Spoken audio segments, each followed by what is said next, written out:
आपके साथ डाले वाले भी चलते होंगे और प्रोटोकॉल भी चलता होगा, तो फिर तो मेहमान खुसूसी में बड़ी-बड़ी तस्वीरें भी लगती होंगी, तो वो कैसा लगता है? जो मुझे पर्सनली तौर पे जानते हैं उनको सबको पता है कि वो शुरू से लाइफ़स्टाइल एक ही है, डाला बाइक वाला? बाइक पे घूमना। अच्छा, बाइक वाला। ना मेरे पास गाड़ी है, ना डाला है और ना मुझे कोई हटो, साहब आ रहे हैं, पीर साहब आ रहे हैं, सैयद साहब आ रहे हैं, ऐसा कुछ है ही नहीं। जो मुझसे जुड़े हुए लोग हैं उनको ये पता है कि अगर ये इदारे के चेयरमैन है ना, तो ईज़िली इनके ऑफ़िस में जाके इनसे मुलाकात हो जाएगी।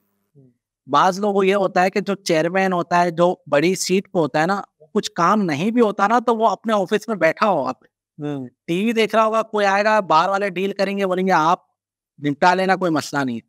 मगर मेरी कोशिश ये होती है, अगर मैं ऑफ़िस में होता हूँ, तो मैं हर बंदे को मैं खुद डील करता हूँ, कि मैं खुद आऊँ, उससे बात फिर करूँ। अपना आप गुज़र-बसर कम क्या मामूलात है? क्या इसमें कोई ऐसी कोई गुंजाइश होती है कि जो डोनेशन है उसमें से कुछ हिस्सा होता होगा, या इस तरह कुछ है, या अपना गुज़र-बसर के कोई और तरीके का? नहीं, अल्हम्दुलिल्लाह मेरी तो अपना प्रॉपर्टी का काम है और आपको पता है प्रॉपर्टी के काम का कोई टाइम टेबल नहीं होता। सुकून वाला काम। सुकून वाला काम है।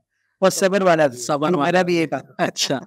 और इसमें हमारे कुछ अच्छे मोहब्बत करने वाले भाई हैं, जो इन्वेस्टमेंट कर देते हैं, जिसकी वजह से मुझे भी फ़ायदा हो जाता है और उनको भी फ़ायदा हो जाता है। तो अल्लाह ताला ने रोज़गार इतना आसान दे दिया है कि मैं यहाँ टाइम दे सकता हूँ। अगर अगर मेरे लिए ज़्यादा मुश्किल होता तो शायद इतना टाइम नहीं दे पाता। तो अल्लाह ताला ने इसी के अंदर इतनी बरकत अल्लाह डाल दी। आपको वो आसान रिज़्क आप हाँ। वाक़ई मक़दार में अता फ़रमाए।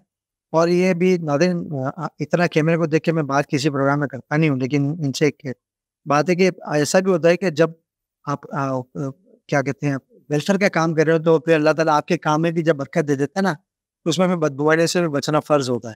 क्या बददुआने, अच्छा भाई वेलफेयर के काम कर रहे हैं, नई स्कूटर ले ली, नई गाड़ी ले ली, तो बदगुमानी से भी बच रहे हैं।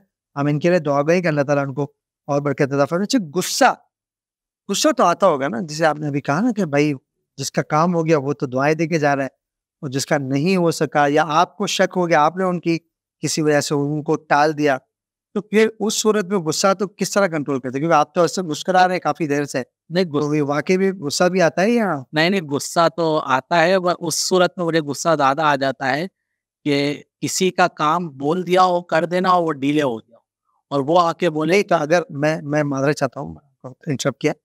वो तो गुस्सा ठीक है, वो तो अच्छी बात है कि अपने लोगों पे आपको टाइट, जिसको बोलते हैं टाइट, वो टाइट करना वो तो अच्छी बात है। देखिए, कभी-कभी ऐसा होता है ना कि जिसकी ज़रूरत है ना, तो कहते हैं ना कि हमारे मेमने वो कहते हैं कि जो भूखा होता है ना, दर्जों मतलब भूखा होता है उसको, जिसका पेट भरा होता है ना, उसको कोई फ़िक्र नहीं होती है, लेकिन जो भूखा होता है ना उसको तकलीफ़ होती है कि वो है। तो जो भूखा है, जो ज़रूरतमंद है, वो भूखा है, तो बार-बार फ़ोन करता है ना, कि भाई क्या हुआ मेरे काम का है, वो काम नहीं हो पा रहा है। खुदा ना खास्ता मिसाल के तौर पे, वो बड़ा काम आ गया। तो फिर गुस्सा आया था, यार तुम्हें समझ नहीं आया, मैं तुमको एक दफ़ा जब कह दिया, फिर दोबारा तुम फ़ोन कर रहे हो। तो उसको किस तरह मैनेज करते हैं? गुस्सा कर जाते हैं या सब्र करते हैं? नहीं, मैं गुस्सा सब्र से ही काम ले लेता हूँ। इसकी वजह ये कि सामने वाले को ये नहीं पता होता कि अभी क्या उससे उसका तो मसला है। हाँ। इसके अंदर मैं आपको एक बात बताऊँ कि अक्सर घर में भी होता हूँ, मूड दूसरा होता है। तो मेरी वाइफ़ मुझे ये कहती है कि हमारे लिए तो गुस्सा होता है और इसी दौरान किसी का फ़ोन आ जाता है तो आप इतना अच्छे अंदाज़ से क्यों बात बहुत, करते हो? बहुत अच्छी। तो अब ये चीज़ें मैं उनको नहीं बता सकता कि मैं आपके ऊपर जो कर रहा हूँ वो उनका नहीं कर सकता।